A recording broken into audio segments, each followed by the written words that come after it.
말씀으로 하루 여는 복된 새벽, 하나님께서 우리에게 주시는 귀한 말씀은 구약성경 출애굽기 19장 1절에서 6절까지 되겠습니다. 온라인으로 동참하는 여러분도 다 함께 성경을 펴주시고 같이 말씀 속으로 들어가 보실까요? 이스라엘 자손이 애굽 땅을 떠난 지 3개월이 되던 날, 그들이 시내 광야에 이르니라. 그들이 르비딤을 떠나 시내 광야에 이르러 그 광야에 장막을 치되 이스라엘이 거기 산 앞에 장막을 치니라. 모세가 하나님 앞에 올라가니 여호와께서 산에서 그를 불러 말씀하시되 너는 이같이 야곱의 집에 말하고 이스라엘 자손들에게 말하라. 내가 애굽 사람에게 어떻게 행하였음과 내가 어떻게 독수리 날개로 너희를 업어 내게로 인도했음을 너희가 보았느니라. 세계가 다 내게 속하였나니 너희가 내 말을 잘 듣고 내 언약을 지키면 너희는 모든 민족 중에서 내 소유가 되겠고 너희가 내게 대하여 제사장 나라가 되며 거룩한 백성이 되리라. 너는 이 말을 이스라엘 자손에게 전할지니라. 아멘. 하나님이 택한 이스라엘 민족들이 출애굽한 지 3개월이 되던 날입니다. 시내 광야에 있는 산 앞에 그들이 이 텐트, 장막을 치고 그들의 삶을 이제 시작합니다. 이때 모세가 하나님 앞에 나아갑니다. 산에서 하나님이 부르셨습니다. 하나님께서 하시는 말씀을 이스라엘 백성들에게 다 전해주라고 하나님이 말씀하셨습니다. 우리가 3절에 보면 모세가 하나님 앞에 올라가니 여호와께서 산에서 그를 불러 말씀하시되 너는 이같이 야곱의 집에 말하고 이스라엘 자손들에게 말하라. 여러분, 모세는 하나님 앞에 있는 것입니다. 하나님은 산에서 그를 부르십니다. 그리고 말씀하십니다. 하나님이 허락하신 말씀, 하나님이 들려주신 말씀, 하나님이 선포하신 말씀을 이스라엘 자손들에게 야곱의 집에 전하라고 명령하신. 그러면서 하나님은 애굽에서 어떻게 구원하시는가? 독수리가 날개로 업어서 나름같이 이스라엘 민족을 여기까지, 지금 여기까지 인도해 오셨다, 보호 오셨다고 말씀합니다. 이스라엘 민족의 힘으로 도저히 출애굽할 수 없는, 여러분, 절대 무능하고 부패하고 무력한 이스라엘 민족 공동체를 때가 참에 하나님의 은혜로, 하나님의 능력으로 출애굽하여 여기까지 자유와 민족의 소망을 갖게 하셨다는 것이죠. 4절에 보면 내가 애굽 사람에게 어떻게 행하였음과 10가지 재앙을 나타내고, 여러분 그 심판이 내려졌지 않습니까? 내가 어떻게 독수리 날개로 너희를 업어 내게로 인도했음을 너희가 보았느니라. 여러분, 독수리는 새들의 왕입니다. 독수리 날개가 얼마나 강합니까? 강풍이 불어올 때도 다른 새들은 전부 올스탑하고 산속에 또 나무 속에 집 속에 머리 박고 있지만은 독수리는 그때 날개를 쭉 펴고 더 높은 곳을 향하여 비상하는 것, 정말 새들의 왕 아닙니까? 여러분, 독수리는 새끼를 키울 때 어떻게 키웁니까? 아주 강하게 키웁니다. 보금다리를 막 흔들고 어지럽게 하고 둥지에서 이제 떨어뜨리고 말이죠. 그래서 이 새끼들이 엄마 왜 그러세요? 막 이렇게 살려주세요. 그렇게 하지만 아랑곳 없이 가감하게, 용감하게, 그리고 대범하게 이렇게 훈련시킵니다. 왜일까요? 강한 짐승이 되도록 하기 위해. 마찬가지로 여러분, 우리 이스라엘 민족들을 왜 하나님이 강도 높게 광야에서 40년 동안 훈련시킵니까? 훈련의 과목이 뭡니까? 위를 바라보는 거, 하나님만 절대 의지하는 거, 하나님만 믿는 그 믿음인 것입니다. 우리가 인생 행로에도 얼마나 많은 훈련 과목이 있습니까? 어떤 때는 경제로, 어떤 때는 질병으로, 어떤 때는 대인관계로, 어떤 때는 억울한 누명으로 여러분 숨도 못 쉬게 하고 정말 답답해서 울 수조차도 없는 그런 상황까지 몰아넣지 않습니까? 여러분, 우리가 신명기 32장 11절 한번 보실까요? 마치 독수리가 자기의 보금자리를 어지럽게 하며, 여러분, 새끼들이 못 살게 구는 거예요. 자기의 새끼 위에 너풀거리며 그의 날개를 펴서 새끼를 받으며 그의 날개 위에 그것을 엎는 것 같이, 이게 여러분 독수리가 새끼를 훈련시키는 거 아닙니까? 하나님이 광야에서 택한 선민 이스라엘 민족을 그렇게 강도 높게 훈련시켰다고 하는 것입니다. 그것은 택한 증거입니다. 그건 적성자의 증거입니다. 하나님이 사랑하는 증거입니다. 여러분, 하나님이 가진 것 가운데 가장 귀한 것이 뭡니까? 베스트 오브 베스트가 뭡니까? 만국 가운데 모든 민족 가운데 뽑아내신 하나님의 백성입니다. 5절에 보면 세계가 다 내게 속하였나니 너희가 내 말을 잘 듣고 내 언약을 지키면 너희는 모든 민족 중에 내 소유가 되겠고, 여러분 축복 가운데 축복이 뭡니까? 하나님의 자녀가 되는 것, 하나님의 소유가 되는 것, 하나님의 백성이 되는 것. 여러분 하나님의 백성은 하나님의 가장 귀한 소유입니다. 그러니까 하나님의 자녀, 하나님의 자녀 권세가 있잖아요. 하나님의 백성에게는 여러분 언약이 있잖아요. 이제부터 하나님을 믿고 말씀에 순종하기만 하면 하나님의 백성이 되고 제사장의 나라가 되게 하신다. 성경의 약속이에요. 6절 보십시오. 너희는 내게 대하여 제사장 나라가 되며 거룩한 백성이 되리라. 너는 이 말을 이스라엘 자손에게 전할지니라. 여러분 모세에게 주신 명령이에요. 교회에서 선포될 것은 너희가 하나님 말씀을 들으면 제사장의 나라가 된다는 거예요. 거룩한 백성이 된다는 거예요. 이게 얼마나 소중한 가치고 얼마나 귀한 축복입니까? 어떻게 먹고 마시는 물질의 가치와 비교할 수 있습니까? 예수님 당시에 로마 제국은 정치와 법률로 그 시대에 영향을 끼쳤습니다. 헬라 제국은 철학과 지식을 가지고 영향을 끼쳤지만 히브리 민족, 이스라엘 민족들은 하나님이 어떤 분인가? 하나님은 창조주고 하나님은 구원주고 하나님은 전능하신 분이고 하나님은 응답하는 분이고 하나님은 만복의 권한이시다. 세상의 모든 왕 중의 왕이시다. 그것을 여러분 드러냈던 것입니다. 권력과 힘이 의존하는 나라가 되는 것이 아니라 하나님의 친인이 다스리는 제사장의 나라가 됐다는 것이지요. 이스라엘 민족은 강대국이 아닙니다.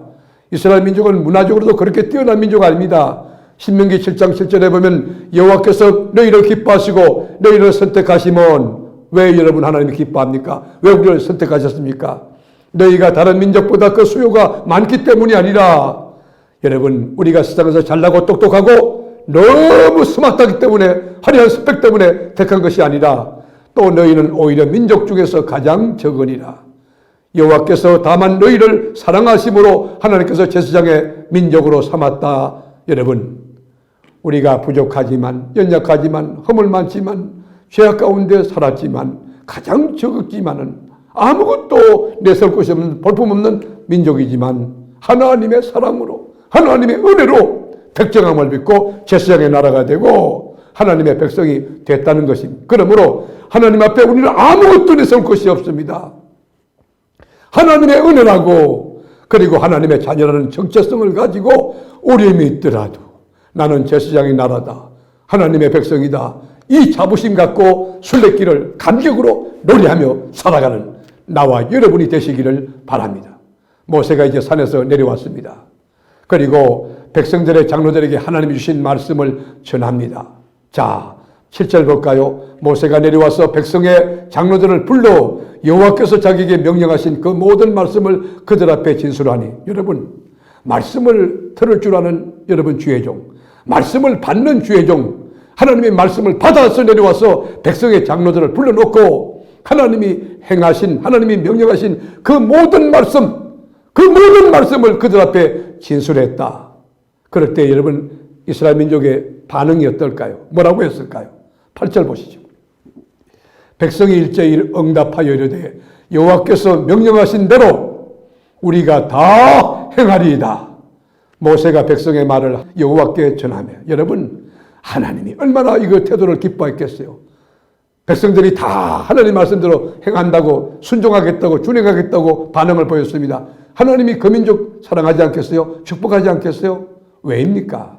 말씀을 말씀되게, 하나님을 하나님되게 가감없이 하나님 편에서 하나님 주신 말씀을 받고 그 말씀을 가감없이 선포하는 신은 전달로 충실한 주의 종이 될 때에 말씀이 말씀되어지고 하나님이 하나님 되어지고 예배가 예배되어지고 기도가 기도가 되어지고 교회가 교회 되어지는 거 아니겠습니까? 우리가 종교인이 돼서 안 됩니다. 지식적으로, 합리적으로, 민주적으로 막 이렇게 세상 상황적으로 그렇게 해서는 안 됩니다. 거룩하신 하나님의 임재하심을 경험한 우리 교우들은 하나님의 거룩한 말씀을 잘 받아야 됩니다. 모세는 그 점에 있어서 몸을 정결하게 했습니다. 옷도 깨끗하게 빨게 했습니다. 그리고 하나님이 임재하는 산 사방에 경계선을 쳐놓았습니다. 아무도 가까이 가지 못하도록 하나님의 그 경외하심, 하나님의 그 위치를 우리가 지켜드리는 거예요. 우리가 말씀을 들을 때도, 기도할 때도, 여러분 교회에서 사역할 때도, 여러분 일 많이 했다고 마음을 높여서 안 됩니다. 하나님을 두려워해야 됩니다. 쓰임받는 자체가 축복입니다. 한 번 왔다 가는 생에 하나님의 교회에서 내 땀과 재능과 물질과 시간을 들여서 여기도 그리스도의 흔적이, 저기도 하나님의 영광이 있다고 하면 얼마나 주님 나라에서 여러분 기쁨과 멸류관 상급이 될 수 있을까요?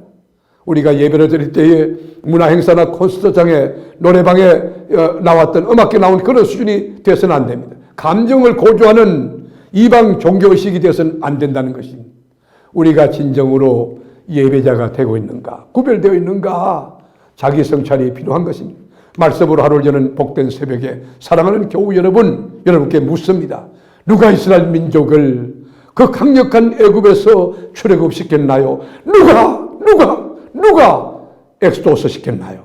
누가 강야에 인도하셨나요? 40년 강야에 풀 한 폭이 없는, 물 한 방울 없는 더한 사막 한복판에 40년 동안 누가 여러분 먹을 것을 만나로, 또 여러분 이 고기로, 메추라기로, 그리고 낮에는 구름기둥, 밤에는 불기둥으로 인도하고 보호하셨나요?